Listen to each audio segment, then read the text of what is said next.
Kyle Madsen. How you doing, man? I was better before I watched that basketball game. This is this is this is the sicko part of the NBA season. We watched California Classic, Warriors versus Kings. We're in day 3, or is it day 4 of free agency? Just you have to be somewhat mentally deranged to be locked in right now. And you know what?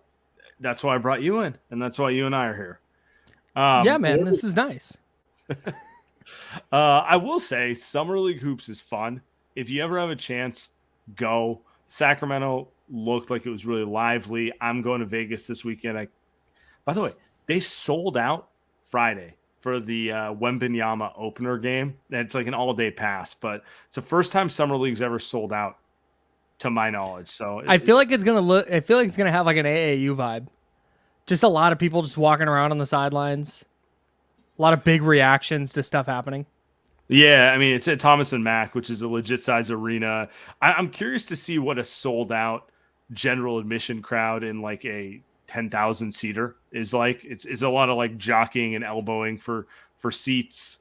I'm expecting a lot of NBA players there just because like Wemby's kind of a big name. People want to see him, that sort of thing, and it's always kind of a thing when players are at Summer League. Will John Fisher and Dave Cavill be there? I will take a guess that they won't, but will they buy a billboard? Oh, 100% welcome Victor Wembanyama to Las Vegas. That's happening. They won't go, though, for fear of having to answer a question. Oh, these sorry. are my I didn't favorite. mean to derail this. It's fine. It's fine. Yeah, man. I personally love it. Like it's my favorite time of year. Yeah, you got hope. You got it's all BS. Keegan Murray had no business playing in this game. None. What are we doing? If I'm the Kings, you're done. You're never playing another minute of Summer League. He was so clearly the best player on the court. We got it. They were they definitely wanted to hype the home crowd because it's in the, it's in the Golden One Center. Mm-hmm. Keegan's obviously, fans love him because he's really good and he's part of the future and all that sort of stuff. But yeah, I did like to see him play against the Warriors because like you watch Summer League games and you and I were texting about it, and it's just like you see dudes, you're like, that guy will never be on an NBA roster. It honestly, like seriously, if you watched a Summer League game, I think you could watch one and with very good accuracy pick out like, okay, there's an NBA starter, that's an NBA like bench guy, that guy will never get out of the G League. Yeah, and then there were so many guys who were like, oh, you're a career G League guy. That guy's going to Iraq with Marshall Henderson and Wiggins, his brother. Yeah, exactly. right. Yeah, no. And so, like, the only thing I'll say is, like, Keegan, I don't think he's just an NBA player. I think he's going to be a star. And, oh, wow. Watching him play against, like, it's better competition to see Podziemski or Lester Quinones and those guys again. So it's like, it's kind of fun from that standpoint. Yeah. And to your point, there's no way the Kings are playing him after today. No, and the Kings played basically. I said 2, but our friend of the show, Chris Biederman from the Sacramento Bee, covers the Kings, mentioned that it was actually 3. I think Kessler Edwards is a guy who's going to be in the Kings rotation. Yeah, they gave him a contract. So. Keegan Murray obviously is going to be a starter. He played playoff minutes last year and was good. And then Colby Jones is the third one. He's the guy they just drafted, and I think he's going to be in the rotation at least a little bit for them. So yeah, it's good experience for any Warrior that was playing in this game that might see minutes this year. They saw legit NBA guys there. Yeah, and in my opinion, there are 3 Warriors of note that like we have to talk about, maybe 4, but Podziemski, Quinones, Santos, maybe I'll throw Kendrick Davis in there, but those 3 are really the main ones we got to talk about. And like, so let's start with Podziemski because they took him in the first round. I know people who listen to this show were just thrilled they took another guard because that's a position they definitely don't have enough players at. I thought, all things considered, he looked pretty good for his first summer league game. There were definitely moments there where he was lost, some turnovers that I didn't like, and he couldn't really get a shot going early on. But like, Mm-hmm. all the things that the Warriors scouts liked about him, like that dude just knows for the ball. Got immediately rebounding. Obviously, had the high rebounding rate in college. Mm-hmm. And then the playmaking off the screen, like off the pick and roll. He had that one play where you're like, "Oh, damn, that's really nice." And of course, the big miffed it and that sort of thing. And it's just like, I don't know, man. I don't think he's gonna play his first year. It's debatable if they should have took a guy who couldn't contribute year one in the first round. But I saw a lot of things that made me think like, could be a guy long term. I kind of think he's going to play a little bit, especially if Chris Paul and Steph Curry are playing a combined 100 games. I think they're going to need Pods to play. And the thing that jumped out to me, so he goes for 12, 6, and 6. I mean, you said he didn't get a shot going. He's 4 for 9. But I loved the feel. Yeah. And I loved that he just kind of had an idea. It looked like, okay, that guy's not overwhelmed by what's going on. Mm-hmm. And that's good. It's the early stages of summer league. We're not making sweeping declarations about what kind of player he's going to be. No. But you'd rather that. And the two big takeaways I had were I'd like to see him look for a shot a little more. There were a couple times he got in the lane and passed up a little floater, which is something he was really effective at in college. He passed that up to kick it out for a 3. I'd like to see him get his own shot going a little more.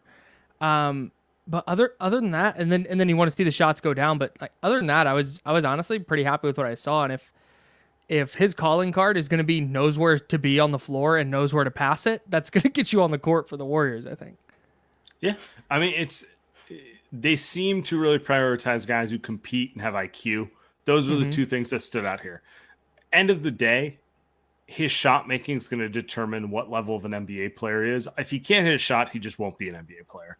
Yeah, if he's modest, I can hit a shot if I'm wide open. He's, a bench rotation guy at best, right? Mm-hmm. And then if he can turn into a guy who like, no, I can hunt my shot, then you got a star. Then you got a player like that. Like those are like the 3 ranges of it, and we'll see. But first game, it was fun, It felt not exactly like this, but this was a comp that I saw after he got drafted. Mm-hmm. And again, this is not necessarily what I saw tonight, but the comp was Damian Lee. And you can kind of see where the rebounding, the just knowing where to be. I think Pods is going to be a player who just always has some kind of role, even if it's 10 minutes spread across 3 quarters. I think there's value in his style. So I was pretty happy with what I saw.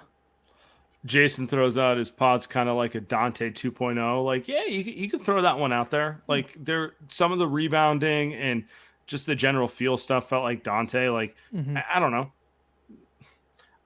Yeah, I would take that. If he turns into Dante DiVincenzo in a couple of years, I would take that pick for sure. turning into Dante, like sadly, that's like a well above expectation for 19th pick. Yeah. But, we'll see. And someone else in the chat says he looked physically big too. He definitely had appropriate size for a guard. Like he didn't look small. So, first game didn't look like an abject bust. I'll take it. Yes. Dude, that's honestly, that's a significant W for me. Yeah. Now, for me, the player who stood out, who's currently on a 2A, and technically they could upgrade him to a roster spot. Technically, someone else could steal him, but the assumption is he's going to be on a 2A for the Warriors next year, is Lester Quinones. We know the team likes him because they publicly state it. It's not like, some sort of like top secret that they like him. He looked really good tonight. And it's not just the shot making. Like his shot was working tonight. It was decision making. It was defense. It was just all around. To me, he looked, I was actually going to say he reminded me of actually Damian Lee. But he might have a little more game off the bounce than that. He looks like a player who I think Steve Kerr will play in the regular season if he's on a 2-way. He looks like he has potential to be the Warriors' next 2-way guy who plays in the regular rotation. Like, say what you want about overplaying, our guy Tony Lamb and all that sort of stuff. But like the Warriors have objectively got positive minutes and mileage out of two ways that maybe other teams haven't. And Quinones looks like he could be that guy for them. Yeah, he definitely did tonight. And again, we were just talking about in Summer League, it's pretty easy to watch one game and kind of pick out the guys who can play in the NBA and the guys who can't. And he looked like an NBA player in a Summer League game tonight.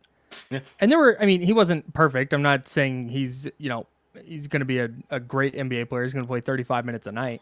But he looked like he can contribute. And if you have a two-way guard who you can play for 35 or 40 games or whatever they need from him, and he's going to give you a little bit of scoring off the bench, and he's going to hit some big shots, and I will take that over anything else at that spot, honestly. It is kind of funny. It's like, yeah, they found a guy, another G League guy who can help. What position does he play? The one position they have a million players at, the 2-3. You know, he has. I've seen him in person. And I'm excited to go watch him again in Vegas. Like he is 6'5". He does have like good size, but like he's a two guard. You know, he can play a little three because he's not super small, but it's like another, another 6'4", 6'5" guy where it's like, I can't really play him at the 4. He's not big enough, but not really a point guard. It's, another one of those guys, which is funny, but like he is a find. He is a player. And like, I don't know, we're going to talk about free agency and kind of the Warriors issues finding players and that sort of stuff. And it's like, hey, if Quinones is a guy who you can count on, it does regrettably make guys at his position expendable because you have a cheap option you can play in his place. And if you think you can use, I don't want to say it, Moses Moody, to get a player you actually need in the front court, because now you might have an in-house guy who can give you 99% of what he did, right? Mm-hmm. Yeah, I think so. I don't. That's interesting. Because I really like Moses Moody a lot. So when you bring up his name specifically, but I get what you're saying, and honestly, anything that keeps the bench minutes from being an abject disaster from an offensive standpoint. Like if you can just insert another guy, whether he's at the 2 or the 3, who can put the ball on the deck and make plays and go finish inside and knock down a 3, I will take that. But like I said, I really like Moses Moody a lot. So when you bring up him specifically, I definitely second guess how I feel about Lester Quinones at that point. No, I'm not justifying it. Like I would feel I feel like he's got a raw deal, if I'm going to be honest with you, from the Warriors, considering he is the ultimate, like, whatever you want, I'll do it guy, right? Like, he doesn't complain. He tries his hardest. It kind of bummed me out that he didn't get in the rotation last year. It made me feel good when he actually broke through in the play. Like I'm actively rooting for Moses Moody to have success at Warrior, right? I know this is off topic, but while we're here, it was so annoying this year, or I guess last year now, when Ty Jerome would be playing all these minutes, and it was like, hey, they're losing. Why doesn't Moses Moody get some of those minutes? And the response I would get from people who cover the team and stuff was like, well, he gives them a better chance to win than Moses Moody does. And it was like, but they're not winning. So why doesn't he play more? And I think the playoffs justified that line of thinking. I think they win a couple more games if Moses Moody plays. Yeah, during the regular season. And I don't know why we're putting Moses on the training block, to be perfectly frank, but like, I don't know either, honestly. It's offensive. It is kind of like it's like a thought exercise. If Quinones can actually be a guy who gives you 15 minutes a game off the bench, competent, you feel good about it when he checks in, you're not worried, that sort of thing, you do have to consider trading one of the guys in front of him if you cannot find front court replacements, which is something we're going to do later. Sure. You're saying if you can move Moody for a big that you feel good playing 15 to 20 minutes a night, sure, and you have Quinones in the Moody spot, does it make the Warriors better? Yeah. I mean, and in a perfect world, they will just find a front court player on a veteran minimum and not have to do that. But like increasingly, it does feel like they're going to have a roster of 7 shooting guards and no front court players. And, Great. Why not? It might be rational to consider a trade if that is a roster. So I don't know. That's kind of Yikes. what I'm at. So the chat goes, the other G League or the other player I wanted to talk about tonight. Raphael asks, what about Guy Santos? What do you think of Guy Santos tonight? Guy Santos plays basketball like he was wearing jeans. That dude. I'm not anti Guy Santos, but whatever he was doing tonight was not it for me. He was just head down, dribble into the lane, bouncing off of people. He did knock down some threes. That was nice to see.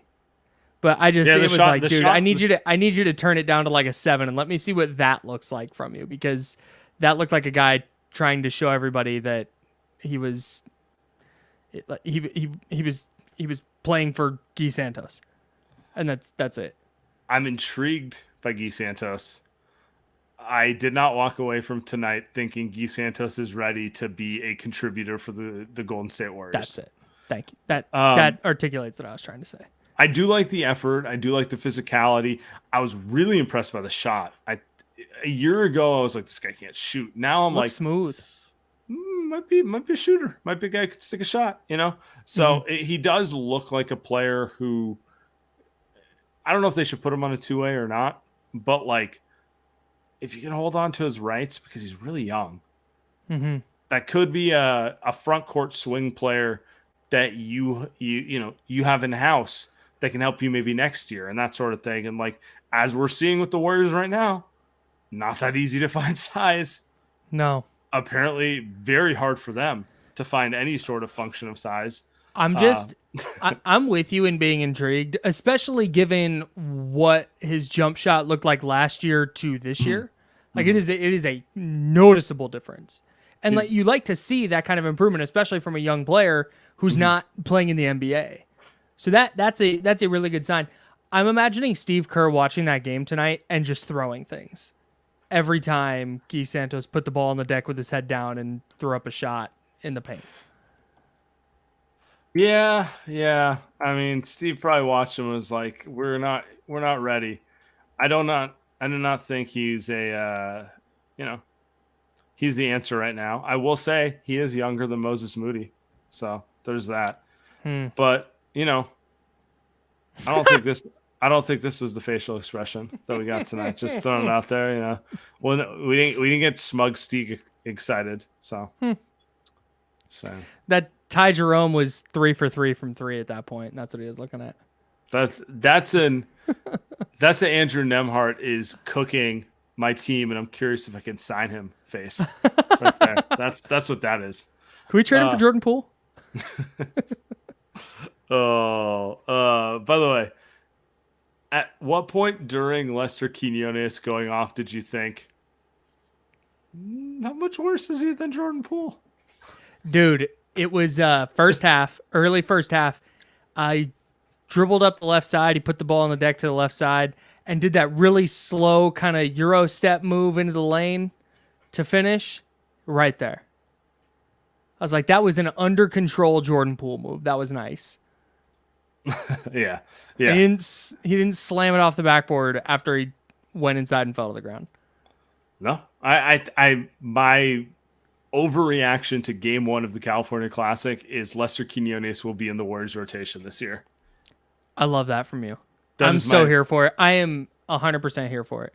Hey, I can already hear friend of the show Tommy just going, more guards. Hey, just upset. The important thing to ask now, so the spinoff of that take is, how does he benefit from playing alongside Chris Paul? Ooh. A lot of open threes, a lot of open looks. A lot of open looks. It's just between Steph and CP3 and the 18 shooting guards they have, it's over for the rest of the league. Okay, let's get to the next topic. So we are in day 4 of free agency. The Warriors have signed. Well, they traded for Chris Paul, so that's kind of a big move. They re-signed Draymond Green.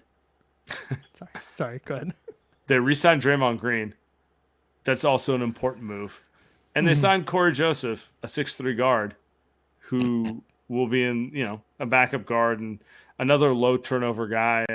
Are you sensing a theme? Is he better than Pods at this point? Of course, yeah. And, they're trying to sign Dario Saric, and that hasn't happened to date. Dario Saric, I would really like him because they need a stretch player in general. Friend of the show, Jake Fisher, came out with a report today, which I'm going to share real quick so you can. Jake Fisher of Yahoo Sports, right? Correct. Been on light years. It's Fisher with a C, no relation to John. That's why he can stay. Yes. But we're unassembling that. And this was an article about how Damian Lillard is affecting the market. And he goes on about for any trade from Miami, blah, blah, blah. The Heat have told free agents like Malik Beasley, who agreed to a 1-year contract with the Milwaukee Bucks on Monday, that Miami is in a holding pattern before moving forward with his veteran minimum signings, sources said. Other players like Josh Christopher recently traded from Houston to Memphis, and Dario Saric, who had a strong suitor in Golden State, could be involved in Miami depending on Lillard proceedings. And that paints a little picture about what's going on with our guy, Dario Saric, and why he hasn't signed. Come on, Dario. Strength in numbers, dog. What do you make of someone like Saric sitting back and waiting? He's like, well, I want to see what happens in Miami before I make any decisions. It makes sense because the Warriors need him more than he needs the Warriors.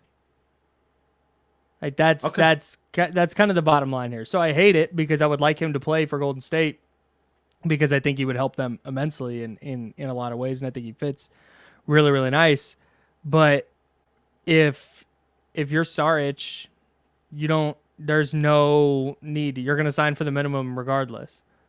So if you're hanging out to see what happens with Dame, then you got to kind of live with it if you're the Warriors and cross your fingers that Dame goes elsewhere. Do you think this would have happened a year ago? No, because Dame wouldn't have run from the grind yet. No. Yeah. No, I don't. I'm sorry. I misjudged my ears. No, I don't think it would have. Because I think in general the vibes with the Warriors were much better coming off of a title than they are now, where they're coming off of a series where they look old. Yeah. John Michael Weisberg mentions in the chat he'd play a ton for Miami as a backup 4-5. Objectively true. He'd also play a ton for the Warriors as a backup 4-5, and I'd venture to guess well over 20 minutes a game for the Warriors. Yeah. But this comes down to, if you're a free agent, how attractive is that right now? You and I, we're in the Bay Area, gold-blooded, running through the veins, whatever you want to say. Totally, bro. You're not. Just take a step back from Warrior, Homer, ism and whatever you want to say.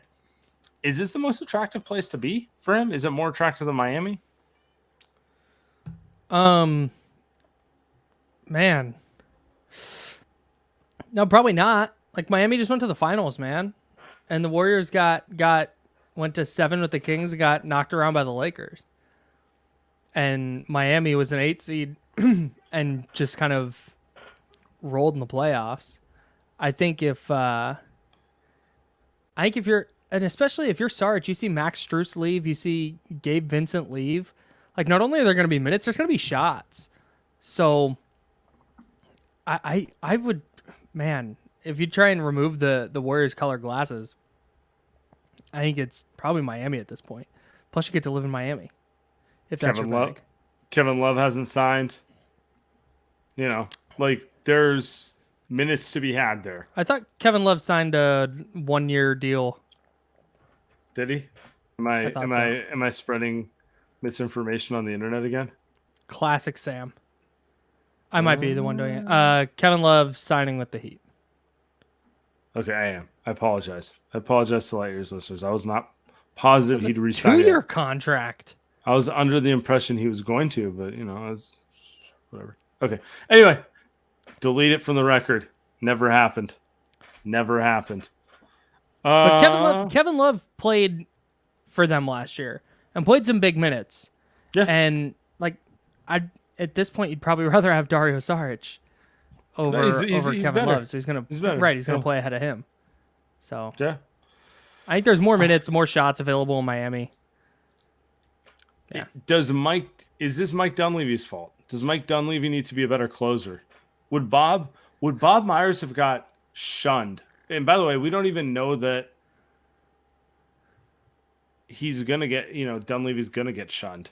It just, based off of Jake's report, it appears, and also, by the way, the fact they didn't sign it day one also appears that this is not the first option in Dario Saric's mind to sign a 1-year veteran minimum with the Golden State Warriors, Yeah, and yeah, like I said, it makes sense, man. Like they're going all in and they're going to try and win a title, and that's great, but maybe you watched last year and you went, yeah, I think I can help get Miami over the hump more than I can get the Warriors over the hump. The chat going, I feel like nobody wants to come this year for some reason. Yeah, Draymond did. Yeah, I don't. I feel like Sarge was put off by report. I don't know about that. Seems to me like it does feel like the Warriors are a second-class destination right now, which is not great. It's not great at all. No, but it kind of, if you're a free agent and you're looking at Miami, there's minutes there and a chance to contend. If you're looking at Phoenix, there's going to be minutes there and a chance to contend. If you're looking at Golden State, you might have a question about whether there's a chance to contend, for one. And then two, you're looking at their rotation and going like, yeah, I'm going to be the 7th or 8th guy. And I'm going to be competing for shots with Steph and Clay and Andrew Wiggins and Lester Quinones. So let me ask you this. I get it. Do you think this is on Dunleavy? Do you think there's a better sell to be had? No. I personally don't. If Bob Myers had quit after, I don't know, 2017, and Mike Dunleavy steps in, I don't think Mike Dunleavy has the same problem. I think it's where the Warriors are at right now, and I think it's people seeing them as more on the back end. You truly don't think like Bob walking away and that sort of thing is the main factor? You think it's more like, I don't know, man, we just kind of watched you guys lose in the second round and you're all old. Yeah. Well, and look at it's just bad vibes, dude. Mm-hmm. Like, the head coach had to go on a podcast with one of the star players who just got a $100 million contract to talk about how that star player punching a guy in the face ruined the season. By the way, that's wild. What does it make you think if you're a wild. free agent coming in knowing that one of the guys there punched someone out and they kept him and kicked the other guy out? Yeah, right. Like, we've all just kind of normalized it because we have to, because we're trying to watch the team and focus on basketball and stuff. But that's not normal. It's kind of insane. Yeah, I get it. They weren't going to trade Draymond or get rid of Draymond. That was never going to happen. That was never on the table. Mm-hmm. But from the outside, it's insane. It's crazy. Yeah. Some of the chat goes, a lot of it's on Draymond. No one wants to say the obvious. It's not insane to point out that, like, the Warriors' relationship with Draymond may turn off other players. They may be like, I don't really want to just be yelled at by that guy. And then, if things get toxic, they're going to take a side anyway, Yeah. It's not unfathomable. Oh, God, why did this take I was in such a good mood. I was really into the Podziemski game. I was really feeling myself. Too, bro. And now we're in a dark place just because Jake had to put in there that, maybe Sarge prefers the Heat to the Warriors. Thanks, Jake. It's Draymond's fault. Blame Draymond. Let's take a step back from this, irrespective of all that, because I do think you take enough perspective. There's everything we're saying, that some of it's true, and then some of it's like, all right, it's not as bad as you think, right? Mhm. They do need front court help. Period. Sorry, you're not just gonna play Kuminga as your backup center. You got to get someone better. You need some players, and you need front court shooting, because one thing we do know is if they can space the floor in the front court, guys like Wiggins first, and then secondarily like Kuminga and other guys are really gonna take advantage of that. And I'm looking at the free agency list, and there's a massive drop off after Sarge. Yeah, it's not finding bigs who can play and space the floor is not a super easy thing to do. So, I mean, and this has been a problem for the Warriors for, I mean, how many years now? And problem's a relative term. Like, they've won titles, but it felt like every year, even during the title runs, like, man, they need more size. They just need more size. And at some point, like, that's gonna kind of catch up with you a little bit. Size and athleticism, I think. Yeah. Well, let's see. Is there anyone on the free agency list that intrigues you that we haven't mentioned that you're into? Let me. I got you. Let me pull up that list. Yeah, I didn't have it up in front of me. Sorry. It's my fault. I just thrown curveballs at you like a dickhead. Did PJ Washington sign somewhere yet? No. He's restricted though. I don't know why. And he's only 6'7". I don't know why I thought he was like 6'9". Never mind. Sorry. I just don't know why Charlotte wouldn't match a veteran minimum. So, like, we can't do it. All right. Let's see. Tony Lamb. So not Kelly Oubre. I don't want Justice Winslow. I don't want Kevin Knox. Udonis Haslam's done playing, right? Yeah, man. There's no front court player here who's any kind of intriguing at all. Christian Wood. He's still out there. Mo Bamba. Blake Griffin. I don't think he wants a reunion with Steph. JaMychal Green. With CP. Sorry, my bad. Yes. Yeah, it's getting nasty. It's getting nasty. Gabriel. Anthony Lamb's still out there, Sam. Your thoughts? Big Tone. I've scrolled down far enough that we're at the players that you could tell me they were made up, and I would believe you. So, yeah, it's Dario Saric. That's the last person on this list that, like, genuinely of all the available free agents, Dario Saric is the last one that I'm like, oh, that player, he would help the Warriors this year. That is a difference maker. Sure. Yeah. Yeah. We're approaching July 4th, and we're hitting Dario Saric will make or break the entire season mode. I mean, when your roster is what it is for the Warriors, I mean, I kind of get it.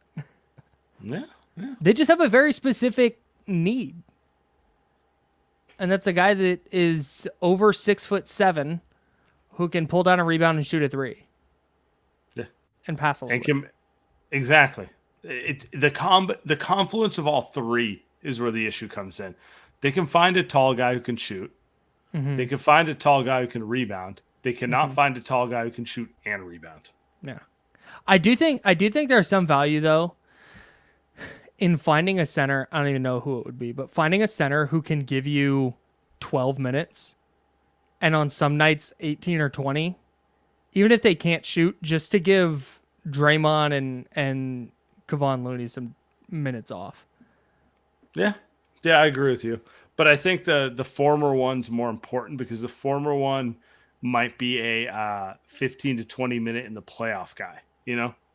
Whereas the one you're talking about is like it's an innings eater. It's a guy who gives you 5 innings.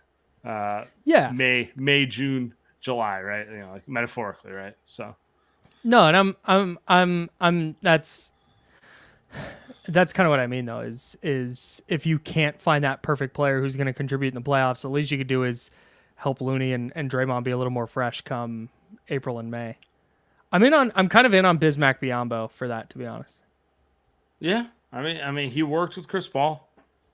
It's not a terrible signing. Like these are workable sign. Some in the chat's going There's Wiseman. You see the Not vision acknow- though with Wiseman. Not You see what they're acknowledging. trying to do. Not acknowledging. Not acknowledging. No, they're just we're at the point of free agency. It's like this. That's interesting. It's like this in the NFL right now. Like I cover the 49ers. The 49ers need pass rush help. The problem is pass rusher is like a premium position. Right. And it is almost training camp. Any pass rusher who's like, "Oh, that's a guy who team-changing player." Yeah, that guy could help tip a team from really good to like Super Bowl. That player's gone, and that's at this point of free agency in the NBA. Like, there just aren't that many dudes left. Right. So I think the Warriors roster, if Saric is going to choose Miami, is just kind of, as far as impactful guys go, it's kind of where it's going to be. Yeah, I mean, you might have to go into the trade market if you want a front court guy who can shoot the ball a little bit at this point. If you can't get him, there's not anyone's out. Yeah. What kind of I'm interested in your thoughts on Kuminga's trade value. Or does Moses Moody have more trade value than Jonathan Kuminga at this point? He does not. Okay. Kuminga is still more attractive on the trade market, but I have a hard time giving those guys away, which is why they really needed to. Because a front court guy who can shoot makes Kuminga better. You know? What would you rather have Dario Saric, but Jonathan Kuminga is just kind of gonna be what he's been? Or you don't get Dario Saric, but you get Kuminga shooting 36% on, we'll call it 4 threes a game. Probably the latter. Probably like is the assumption that the second one is like Kuminga shooting with confidence? Yes. Yeah, I'll take that. So you'll take Kuminga with a jumper over Saric. Yes. And Kuminga with no jumper. Okay. I would too. Yeah. Rumor has it Jonathan Kuminga's been in the lab. He's 7'2". I've seen so many social media posts. 19-foot wingspan. It's crazy.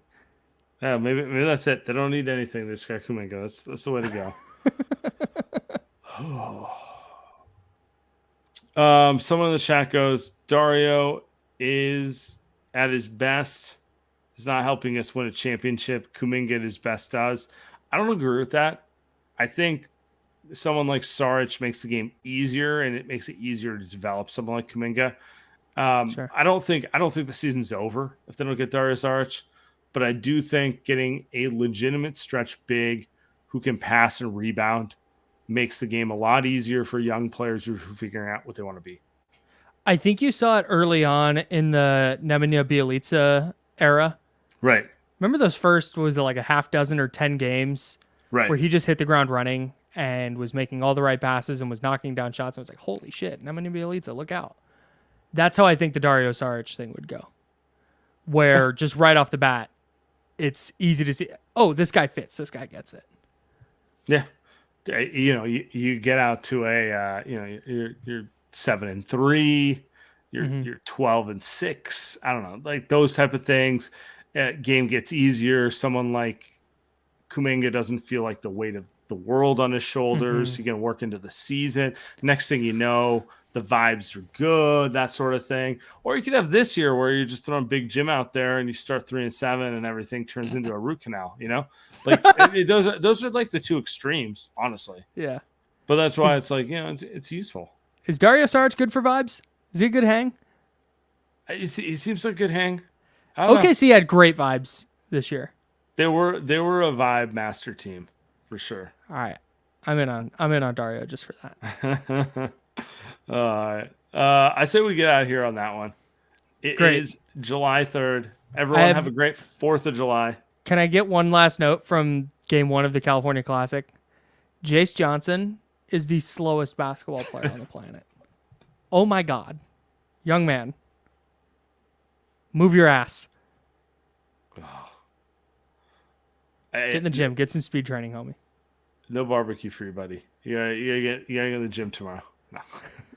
Could Jace Johnson be the big? Maybe. I'm leaving on that note. All right. Kyle, appreciate you, brother. You got it.